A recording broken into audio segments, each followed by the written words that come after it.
It's a pleasure to be here. Thank you to the Economic Club of Las Vegas for having us. It'd be much more fun to do this in person, certainly, but we'll have to settle for Zoom. Very quickly, so we're speaking with a common language. I assume most everybody in this audience knows what the Electoral College is.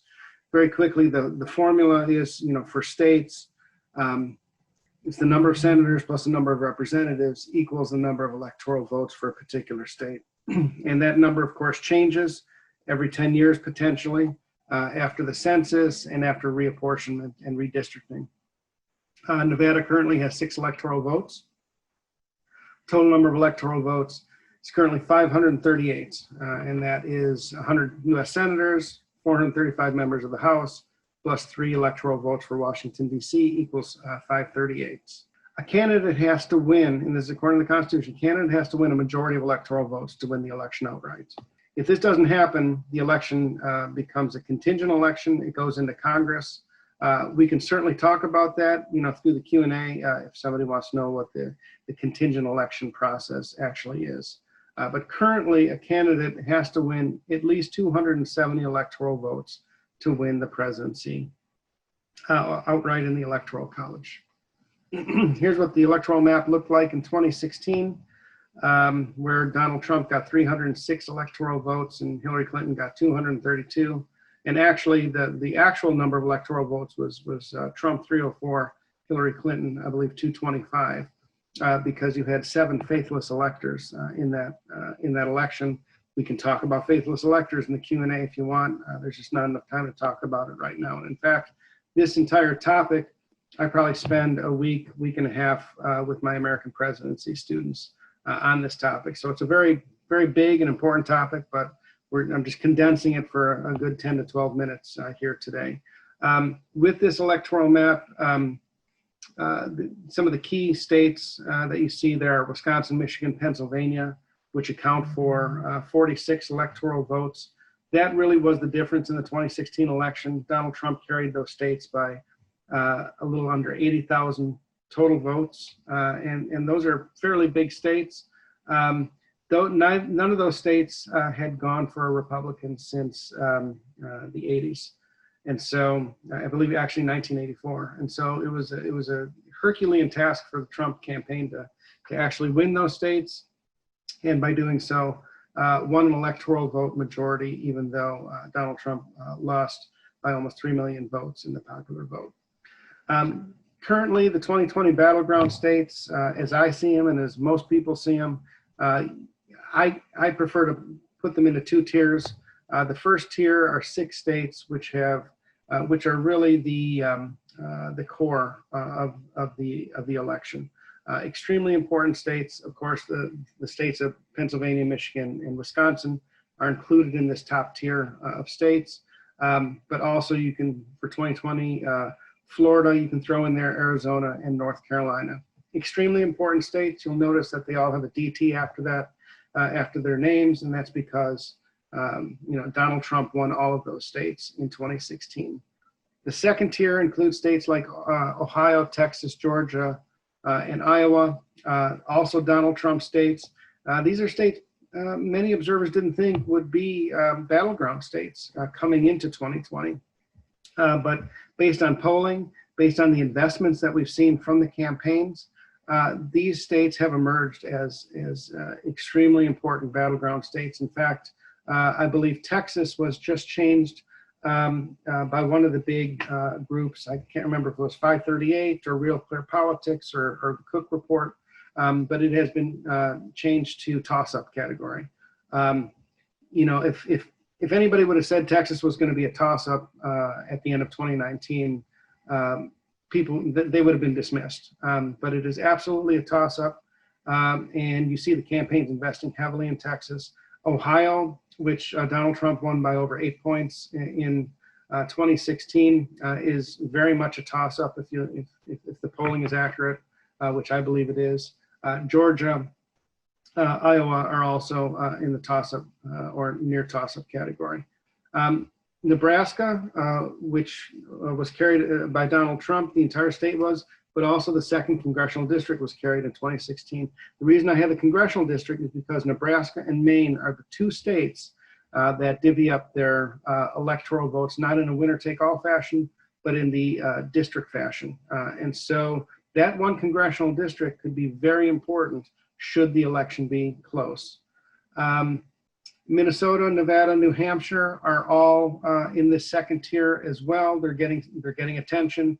These are all Hillary Clinton states, and these are the only states on this list in which the Trump campaign is playing offense. And so I'm not sure any of them are going to flip. I don't believe any of them are going to flip at this point if the election ended today. But the campaigns are investing there, and the Trump campaign views each of these states as a potential pickup opportunity. This is the consensus map from the website 270 to Win, which is an excellent website. If you're interested in the Electoral College at all, this is the place you start, is 270 to Win. And right now, and what they are is basically an aggregator of polling of what the experts are thinking. Currently, they have right now Biden already with an electoral vote majority at 290 and Trump at 163. That assumes that the states of Wisconsin, Michigan, and Pennsylvania come back home to the Democratic Party. It also does not include Texas or Iowa or Georgia and some of these other states that are now battleground states this year. It also assumes that Nevada stays in the blue column. We also, there's also a Senate election. Various Senate seats are up for grabs this year, and very important because if Democrats take over the White House and they take over the Senate, it'll be unified government. Much better chance for the Democrats to get their agenda accomplished. And so there are a number of important Senate races that are in play.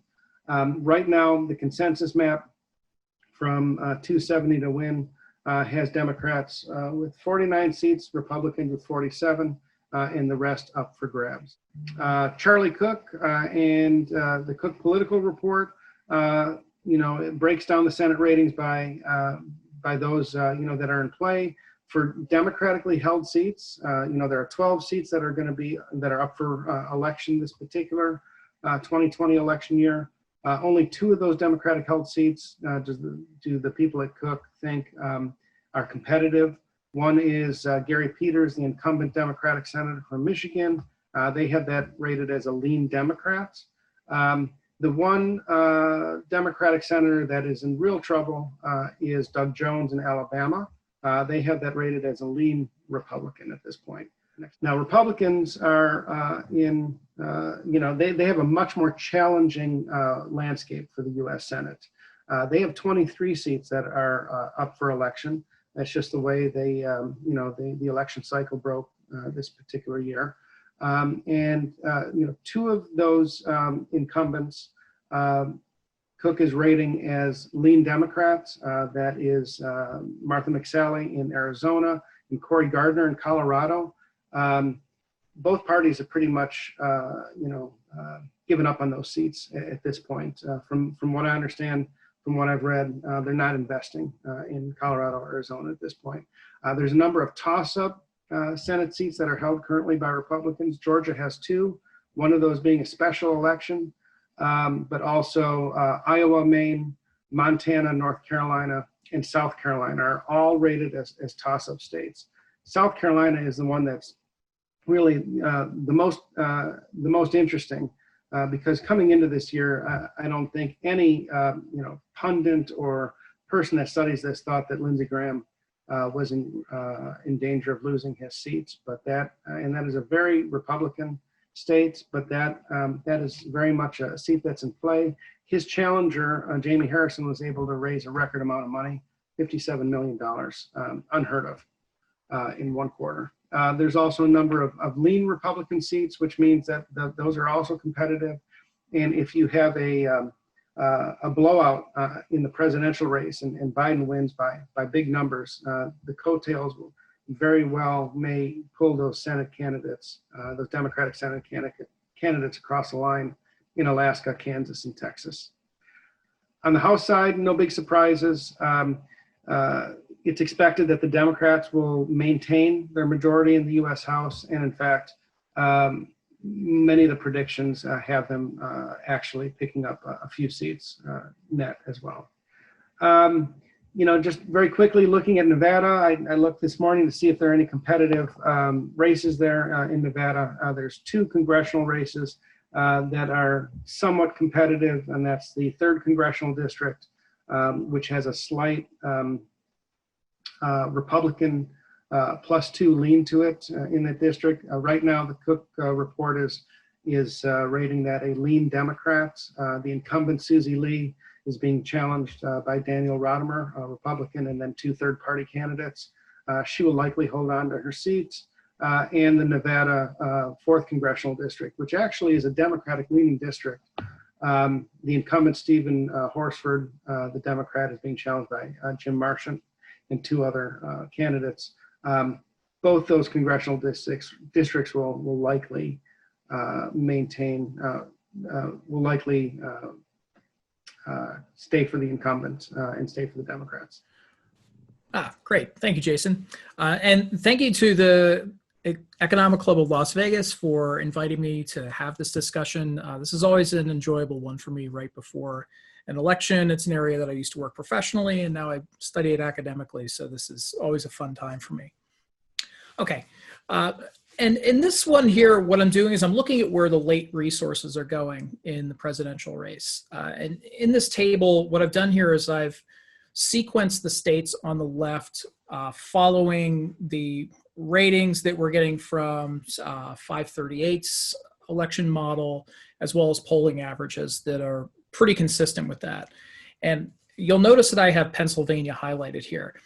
That state, if we believe that the sequence is accurate, that state holds the 270th electoral college vote. So that's the pivotal state for these campaigns. That's not to say that the sequence is exactly how we're going to see things play out, but if you believe the sequence is accurate, then Pennsylvania is the key state. As we move over to the right, I have the percentages that 538 is assigning to a Democratic win in these states, and then current polling averages here. As you can see, these polling averages from Florida on down, these are well within margins of error. And for that matter, Pennsylvania is rather close to margin of error. So for any one of these states from Pennsylvania, Florida, Arizona, North Carolina, et cetera, it's rather easy to see that either candidate could win these states based on what we're seeing from polling averages right now. So my question here was, do both of the campaigns agree with the current election forecasts, and do they agree with the polling averages? Meaning, are they distributing their resources here near the end of the game into the same places? And what we see is yes. I have the market totals for number of airings in each one of these states. These are indexed against number of media markets in each one of these states. Florida being such a large state has so many media markets, it would otherwise inflate its numbers. But even after accounting for that, we see that Florida is the peak state of the distribution for the Biden campaign, and the Trump campaign is actually peaking over in Arizona, although they're closely behind in Florida there.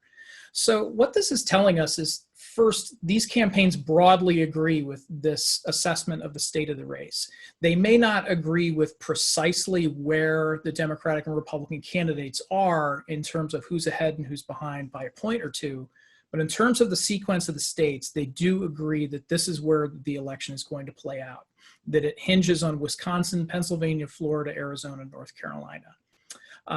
Second, we can notice that Biden's total volume is much higher at this point. This is a snapshot taken from September 28th through October 11th. So this is 2-week-old information. And still, we're seeing that Biden's advertising volume is about double that of the Trump campaign. This is very unusual. We don't usually see incumbent presidents being outspent. So this is an interesting case for us who study this stuff. And third, I would note that Trump and Biden's, their modal values, if you will, are in different places, that the sort of center of gravity of the Biden campaign is centered on Florida, whereas for Trump, they're a little bit more on their heels and they have more of a defensive posture with their advertising distribution, where they're playing in Florida, Arizona, and then to a little bit lesser extent, Pennsylvania and North Carolina. And really, the Trump campaign needs to win all 4 of those to be victorious next Tuesday. They certainly can. These polling averages are within the range of something that we could be seeing, but they're in a very defensive posture where they have a very thin margin to work with here. Biden is ranging further into states that he doesn't absolutely need, but would give him some insurance. And Jason, if we could go to the next slide here. And in looking at that, that made me think about the size of the electoral map. We had started to become used to, in presidential campaigns, a narrowing electoral map, and that only a few states really mattered. And that was certainly the trend. As I show here in this slide, in 2000, we had 12 states that ended up being very, very close. In 2004, it was 11 states. But in the 2 years of Obama's campaigns, first as for an open seat race and then as an incumbent, we only had 6 very tight states in 2008. We only had 4 in 2012. 2016, in addition to being an unusual election in terms of which states flipped over to the Republican Party, it was also something that was more of a snapback to a condition that is actually much more normal in American politics, where we have a number of states in play. You may have noticed in that previous slide, I had a dozen states listed that were realistically competitive, ranging from Minnesota down to Texas. That's a normal condition. We should normally expect to see anywhere from 10 to a dozen states are really in play. So as much as we tend to focus on how unusual current politics are, this is one way in which politics has actually returned to normal in the national level. So that presents a bit of a challenge for the networks. And so for the rest of this, I want to focus on how things are going to play out next Tuesday. Jason, if you could advance this one slide. How networks traditionally have called states is to rely very much on exit polls. In an election where 3/4 or more of ballots are being cast on election day, this is an effective model. We use pre-election polls to give us some expectation of where states are, and then using exit polls, we can get a sense of how much better or worse are the candidates performing at the polls compared to the pre-election surveys that we had. There have long been criticisms of exit polls that they're not particularly reliable, but they did perform rather well for a long period of time. They started to really break down in the last couple of election cycles. And I would also add that in previous cycles, networks generally report percent of precincts reporting. It will be in the lower cryon there. That's a very deceptive number in that it is simply telling you how many precincts in a state, or the proportion of precincts in a state that have reported at least some results. There's been some attention in election centers in the major networks that this number it was already a little bit deceptive. Now it's simply uninformative. So they're moving away from it. So if we could advance one more, Jason. So now what they're doing instead, and this is actually something that Fox News had pioneered. They moved towards this system 4 years ago, and other networks are starting to follow their approach, where instead of relying on exit polls, they're conducting a large survey in cooperation with NORC, which is a nonpartisan, largely academic survey center, of 50,000 completed interviews in the days prior to the election. It will start on Thursday and it will run through Tuesday. And these 50,000 interviews are meant to identify those individuals who voted early mail-in, those who voted early in person, those who voted on election day with a mail-in ballot. Did they only drop it into the mail on election day? And then those who voted on election day in person. They use these estimates to figure out the size of each of these 4 segments and what the vote share is within these segments. And then armed with that information, they can then take a look at the precinct results coming in and the absentee ballot count coming in from each one of these states. And they use that to determine well, how much vote is left in each one of these states so that they know when they reach a point where they can call a state. And in addition, at least Fox is moving to this. I don't know about the other networks. I didn't have a chance to talk to a couple of the others. They're moving towards a percent of vote in, where they're estimating what the turnout is going to be here. And then in the lower cryon, they'll report, this is the percent of ballots counted compared to the percentage that we expect. So while it does have a little bit of margin there, it's in many ways, it's actually a more informative number. So one of the big questions is, when are we going to know who won? And it's largely going to depend on how close it is, which is always true. Certainly 2000 sticks out in our minds as that was an election where we didn't know for weeks who won, and it was because of one particular state, Florida. So I have listed here how processing works in each one of these states. And I've ordered this in sequence of how close these states are, or at least how pivotal these states are to each of the campaigns in order to win. Now, when I say processing here, it's every state does this differently. So the term processing is a pretty vague term in this case. Well, in the case of Pennsylvania, they don't start processing those absentee ballots until 7 a.m. on Tuesday, election day, which means they're not opening the envelopes until then. And then they don't start counting until then. You look at other states, such as Ohio and Florida, who can get a big head start on this.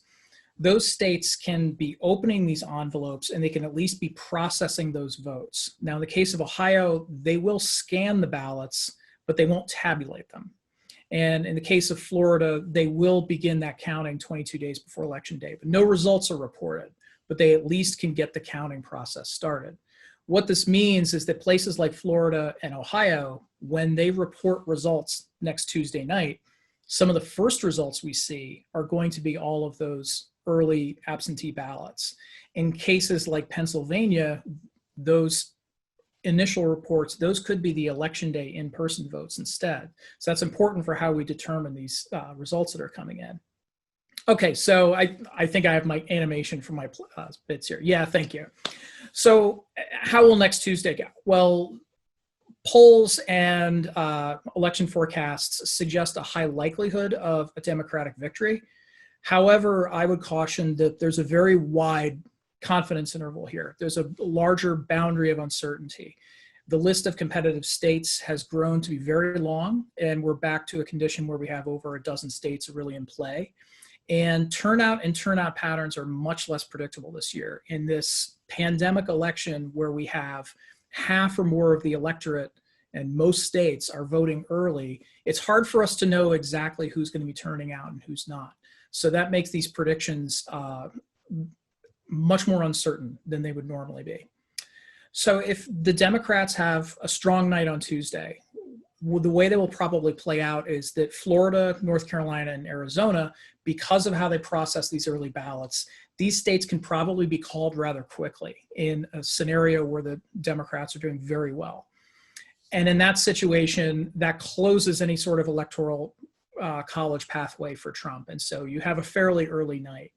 If, on the other hand, the Republicans are doing very well, Wisconsin and Pennsylvania are two states that are critical to Republican victory. They also feature slower processing of absentee votes. So that's a situation where Democratic vote share in those states will actually look even worse early on, and it will gradually inch up, but those two states will be hanging in the Republican column much longer. So those are a couple of indications we'll have on how things are going. So that is my presentation on what I expect things to look like on Tuesday, and I look forward to having a discussion with everyone with your questions. Thanks. Big thank you to Kenneth for your presentation. I do have some questions. Probably should ask David, I'm sorry, not David, Kenneth first. Regarding the polls, we just spoke about that. I don't know what happened with the polls last time in 2016. So how do we know we can trust the polls this time? Has there been significant changes in polling that we'll see different for this time? Can to be accurate? Your question was breaking up on my end a little bit, but essentially the question seemed to be 2016 polling looked like Oh. it. And so how do we know that we can have much confidence in the 2020 polls? My answer there is twofold. First, 2016 polling was really not as off as I think popular wisdom had it to be. There were a few key state polls that were under measuring Trump's support, and it was in critical places. It was in Wisconsin, Pennsylvania, and Michigan, and especially Wisconsin. The polling there really estimated Trump support. It's worth noting, though, that in 2016, Trump support was overestimated in Nevada, Texas, Colorado, Arizona. So there was some counterbalance here. And pollsters did take these misses in the Midwest to heart, and the more reputable ones sought to correct this. What they're especially concerned about was education level. And the concern was that those without college degrees were underrepresented in these surveys. And that was a portion of the electorate that was more likely to be voting for Trump in 2016. So many of these pollsters feel like they have made those corrections, but another point of caution here is that these aren't necessarily the same pollsters this year that we were seeing fielding these surveys in 2016. So is there going to be some error? Yes, certainly. So whereas I speak in terms like that Biden appears to be ahead, I'm also acknowledging that there is a very wide confidence interval in these estimates right now, especially because this is a very unusual election in terms of turnout. All right. So you did mention earlier that the amount of funds being spent on this campaign was unusual, especially that an incumbent was being outspent, pardon me. And I thought, was that David, was that you, or was that Ken who had said that? That was Ken. Okay, Ken. Would you talk about the amount of money that's being spent? There's also been some conversation about limiting campaign spending, and which party, in this case, do you think it would benefit most? The question on which party benefits from campaign spending or benefits from limits on campaign spending, that actually vacillates back and forth. If this question had been posed 8-10 years ago, Republicans were in a clear position where they benefited from more campaign spending, and Democrats were hindered by an environment where spending was unfettered. However, that in this case, this year, that has flipped. And 2008 actually was another year where that was a little bit flipped on its head. The spending has been significant. One issue for the Trump campaign is they spent a lot of money early. They spent about $800 million in a very early phase of the campaign where campaigns usually don't spend a lot of money. And they were airing a lot of advertising even before they had an identified opponent coming out of the Democratic primary. That's unusual. That doesn't mean that it wasn't a good idea tactically. It's just that it was a departure. And I think that was born from the expectation that they expected a lot more money coming in. So they felt like we can spend $400 million now because there's another 400, 500, 800 million later. And funding has dried up a little bit for the Republican incumbent, which is not something we usually see. And the Democratic side has had a deluge of small donations. They have their Act Blue portal on the Democratic side, which processes a lot of these small donations. And it has brought in an extraordinary amount of money that has gone not just to the presidential race, but out to Senate and House races. Republicans are at a spending disadvantage in a lot of these Senate races right now and a lot of these House races. So that's making it a very tough environment for Republicans right now, both in terms of the president is viewed net unfavorably at the same time that they're being outspent. So it's a tough spot for the Republican candidates. As far as capping the amount of spending, unfortunately, we can't really do that even if we wanted to. And that goes back to some Supreme Court decisions back in the 1970s, specifically Buckley versus Vallejo, that defines political spending as speech. The idea being that, look, as I spend money to promote my message, that's speech. And so any attempt to regulate my ability to propagate my message is a restriction on my speech. And certainly we wouldn't be comfortable with the restriction of speech of politicians talking about politics. So restricting spending is difficult. You can restrict inputs, but we haven't been moving in that direction. In fact, we've been moving the other way. Can I just say something too, piggyback off of what Ken talked about? He was very generous when he was talking about the Trump campaign spending. From many news reports, it's very obvious the campaign manager, Brad Parscale, spent an awful lot of money and blew hundreds of millions of dollars, which is one of the reasons why he got fired a couple months ago and replaced. And when the new campaign manager came aboard, realized that pretty much the kitty was dry. And so to a great extent over these last few months, the Trump campaign has been fighting with one hand tied behind its back in terms of its campaign coffers. So also very interesting just in terms of investment and time, Donald Trump today is traveling to Omaha, Nebraska, the second congressional district. That would have been unthinkable in 2016. And it just shows how, the Trump campaign is defending on so many different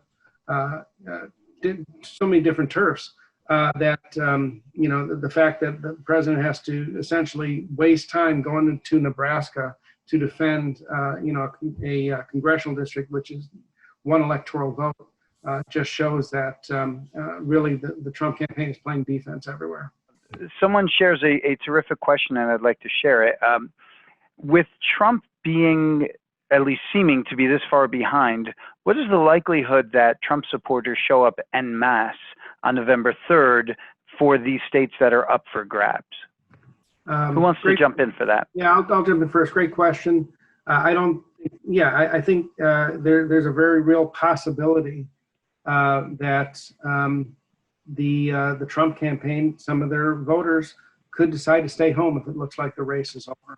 And if the national polls continue to show an 8 to 10 point gap, which has been rather consistent over the last couple of months, if the 538 prediction continues to be in the high 80s, and as we get closer to election day actually creeps into the 90s, there may be people, especially in the midst of a global public health pandemic, of saying, I don't want to take the risk of going to the polls and getting sick, voting for a candidate that I know is going to lose.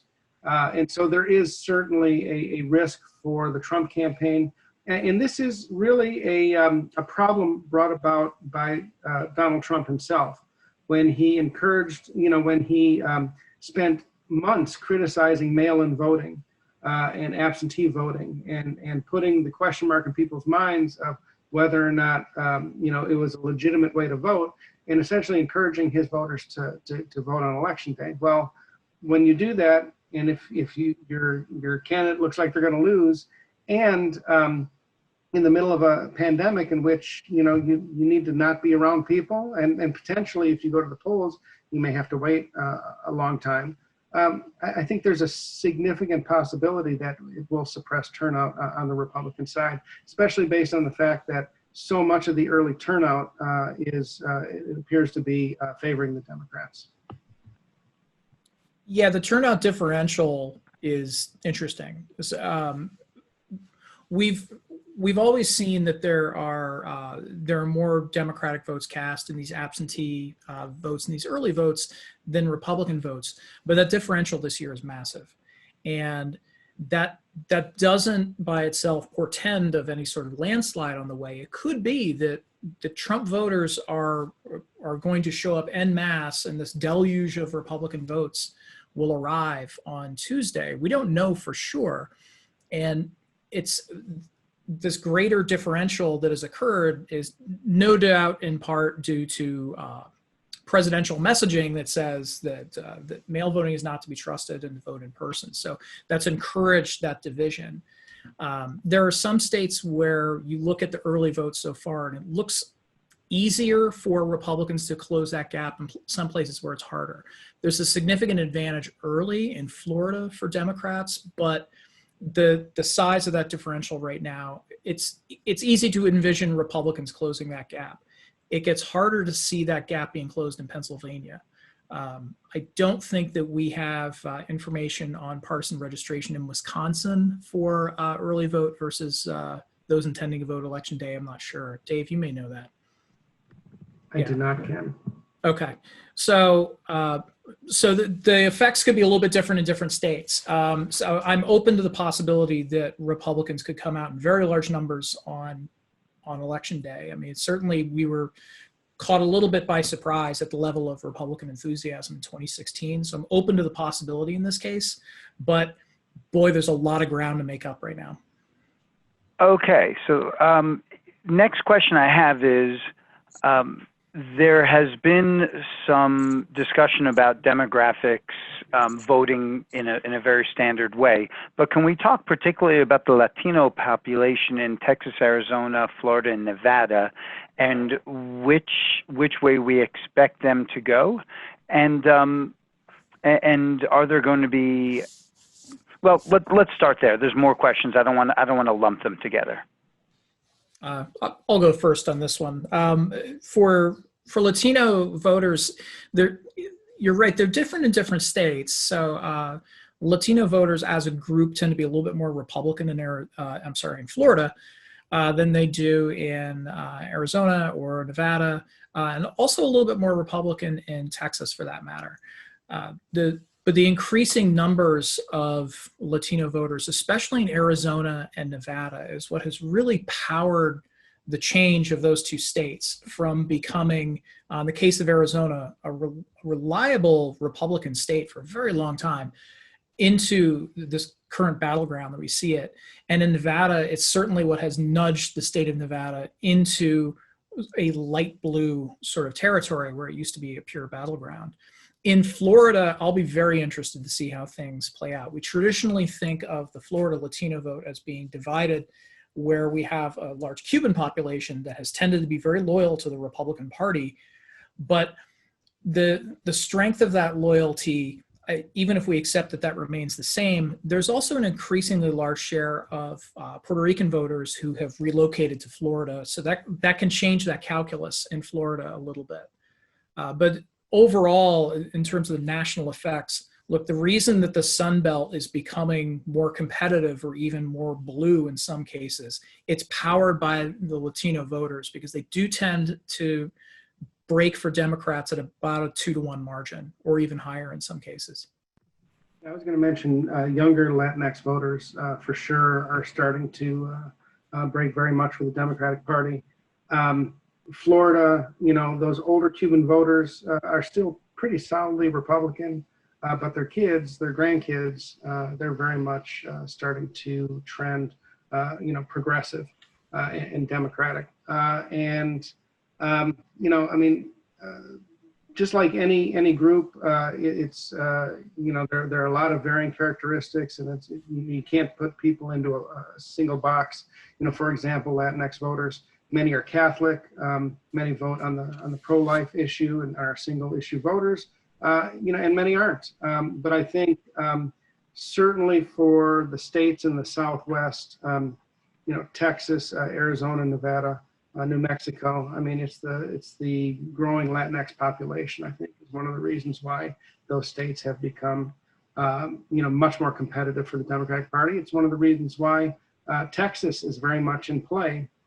That and also a lot of transplants, a lot of people moving from the Northeast, from the Midwest, highly educated people taking jobs in the some of the growing high-tech sectors. And so, you see a place like Texas, the fact that it's a battleground state in 2020 and really a toss-up is something that we've been predicting for a couple of election cycles, but we didn't think 2020 would be the year that it would be a true toss-up.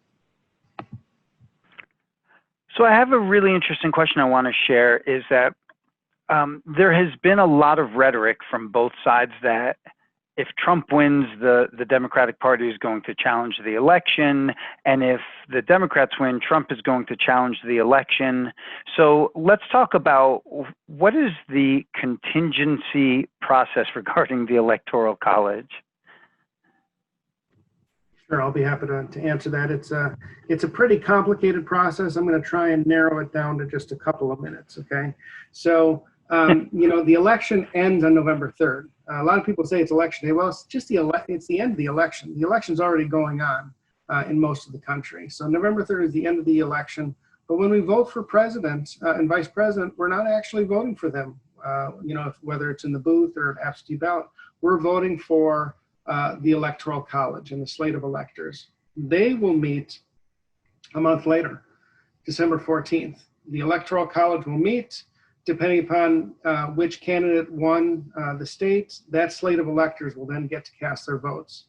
Now, in this juncture, you also have faithless electors that can come, that can cast a vote for anybody they want to. And there's only a few states that allow their state to replace an elector that chooses not to vote for the person they're supposed to vote for, which means that in a close election, a faithless elector can actually change the outcome of an election, and there's nothing that can be done about it. So provided everything goes okay there. So that's December 14th.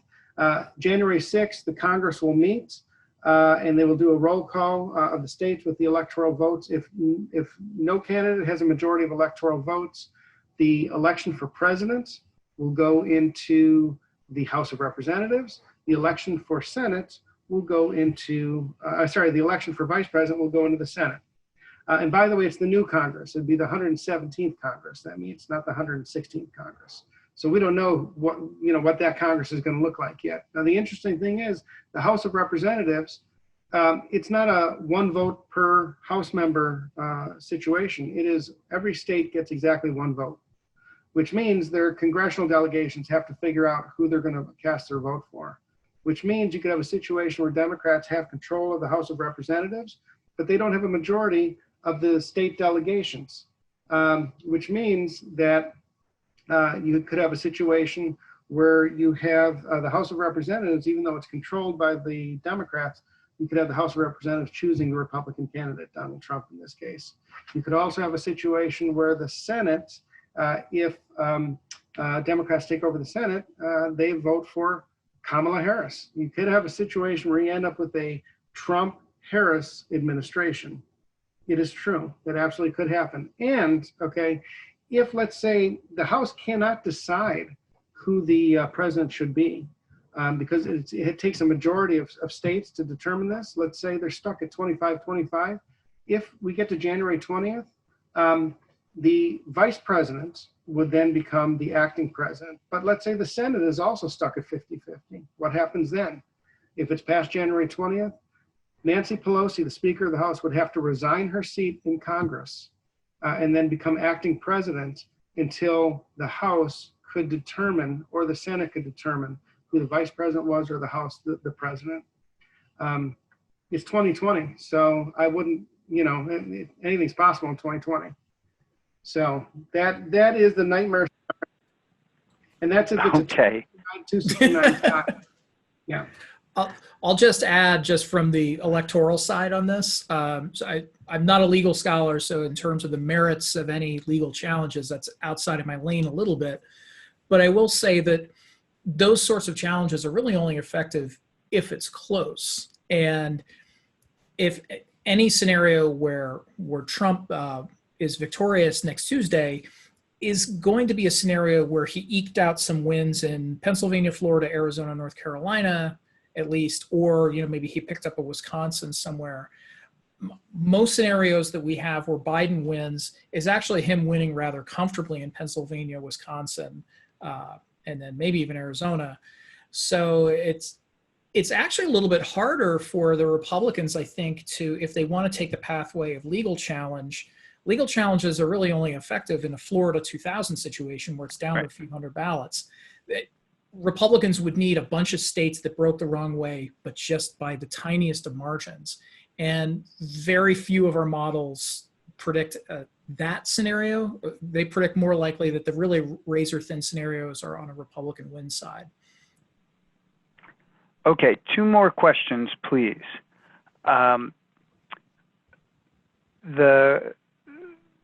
Very recently, there have been quite a few Middle East peace deals, and that are the first time since 1994. What is the likelihood of the Israel, most recently with Sudan, but it's also with UAE and Bahrain, and the development of normalized relations? What is the likelihood that that could sway the Jewish vote, which typically leans Democrat, towards Republicans? I'll take that one, Ken, first, if you don't mind. Nobody cares about foreign policy. I'm just going to say that. The electorate in general does not care about foreign policy, especially in the middle of a pandemic. If you look at the list of, what are the most important issues. So in general, and as far as the Jewish community, I happen to be a member of the Jewish community. There is, the Jewish community has already picked their sides. If you're a Democrat, you're supporting Biden, they're not going to care about the peace deal with Sudan, because they're going to look at it as it's all hat and no cattle. Same thing with some of the other peace deals. And the conservative Jewish vote, they're already all in on Trump, but that conservative Jewish vote is very small. As for the rest of America, they couldn't locate Sudan or Israel or the UAE on a map, and it will have no impact. So. Yeah, I'll add a little bit to that it's very rare that foreign policy issues sway large segments of the electorate. But to the questioner's point, if you have a segment that is a particular issue public that is deeply concerned about an issue like this one, they could be more motivated to update their preferences on candidates.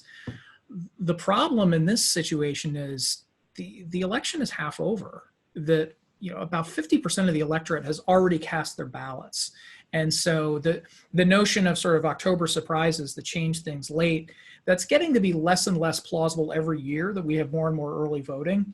So any effect that you presume that a peace deal may have had, you have to chop that in half, basically. So as much as any president wants a foreign policy win right before election day, those are not usually the kinds of things that motivate a lot of voters, even though it may be something that's deeply personal to a subset. Which is the perfect segue into the final question, and we're going to end with this question, is that mail-in ballots are typically discarded at a higher rate than in-person votes. Is there any possibility that the discarded ballots will impact election results? Yeah. Meaning that we always have a number of rejected ballots. How rejected ballots play out is different state to state. With all of these things, everything is different from state to state, and the criteria for rejection of ballots varies quite a bit. Ballots that are rejected earlier can be corrected, or they can be the issue can be resolved by the voter. But ones that are rejected this late in the game, that's less likely to happen. And again, this is the same thing as I keep going back to Florida 2000. If you have a sufficiently close state, then yes, that margin will matter. So if you're looking for scenarios where there are legal squabbles, it's going to be in the acceptance or rejection of absentee ballots that were cast in advance. But again, that hinges on, you're looking at, say if you're looking at Pennsylvania, we're talking about millions of ballots that were cast. You're going to need to be able to accept or reject maybe 100,000, 200,000 ballots. That's a long way to go for any sort of legal challenge, but it is possible with a small enough margin. Well, and let me say, Pennsylvania is one of those states where this is worrisome because they have very strict compliance issues in terms of the signature, in terms of whether it's a naked ballot and you put the ballot in a security envelope and things like that. So if Pennsylvania is close, certainly the number of rejected ballots could play into this. Also, there was a Supreme Court decision handed down last night about Wisconsin, in which the Supreme Court rejected the Democratic Party of Wisconsin's request to have absentee mail-in ballots counted after Election Day, even if they were postmarked on Election Day or before. And so the Supreme Court, citing Bush versus Gore, which to me is mind-blowing because Bush versus Gore, in their opinion, said Bush versus Gore only holds for this particular case, Bush versus Gore. But they cited Bush versus Gore anyways and said, and said that they could not count ballots that came in after Election Day. And so, if Wisconsin's close, that could in fact play a part. However, I'm sure that the Democratic Party there is going to be telling its voters or all voters to make sure that they mail in their ballot now or that they take their ballot directly to the Board of Elections. But again, all of this depends on the state and state law. Some states are really good about it, like Ohio is very good about, when they get absentee ballots, opening them up to make sure there isn't a problem and allowing the voter to cure the issue. Some states like Pennsylvania, there is no option for that. So. All right. So before we wind up this event, I need to remind everybody that this is a recorded event. There'll be a replay of it available on our website as well as on our YouTube channel at Econ Club LV is our YouTube channel. And please go to econclublv.org. So here's the question, and the options are answer or refuse to answer. Help yourself. I also need to say that the opinions expressed on this call are not necessarily those of the Economic Club of Las Vegas. Who's going to win? You know what? If the election were held today and it was going to end today, I would say Joe Biden. And I would say in an electoral vote, landslide, as much as we could have a landslide in the 21st century, which is, not really the landslides of 1980, for example. But the election isn't ending today. The election ends November 3rd. Don't know what events could take place between now and then. And, of course, before an election, the polls always get narrower. And, well, at least traditionally they do. So we'll just have to wait and see. But if I was forced to say who would win, that would be my answer. Yeah, I think it's Biden. To put it in Vegas parlance, if you offered me a Biden ticket at anything less than minus 200, I would take it. That's a good bet on the board for me. Yeah. All right. Well, there you have it. Again, the opinions and views of our speakers, and that's not necessarily those of the Economic Club of Las Vegas. But guys, I appreciate you spending this much time sharing your opinions and your ideas. And it's really, it's been wonderful. One of the benefits of 2020, which has been a really interesting year, was been to the advent of Zoom conferences like this. So thank you for participating. Thank you to all our viewers for spending your time. The next event will be in the second week of December, where we have an economic panel with economist Kevin Swift from the American Chemists Association, Beth Ann Bavino from Standard & Poor's, and John Sylvia of Dynamic Consulting, formerly Chief Economist of Wells Fargo. So tune in, guys. We'll talk to you soon. And thank you again, both David and Ken.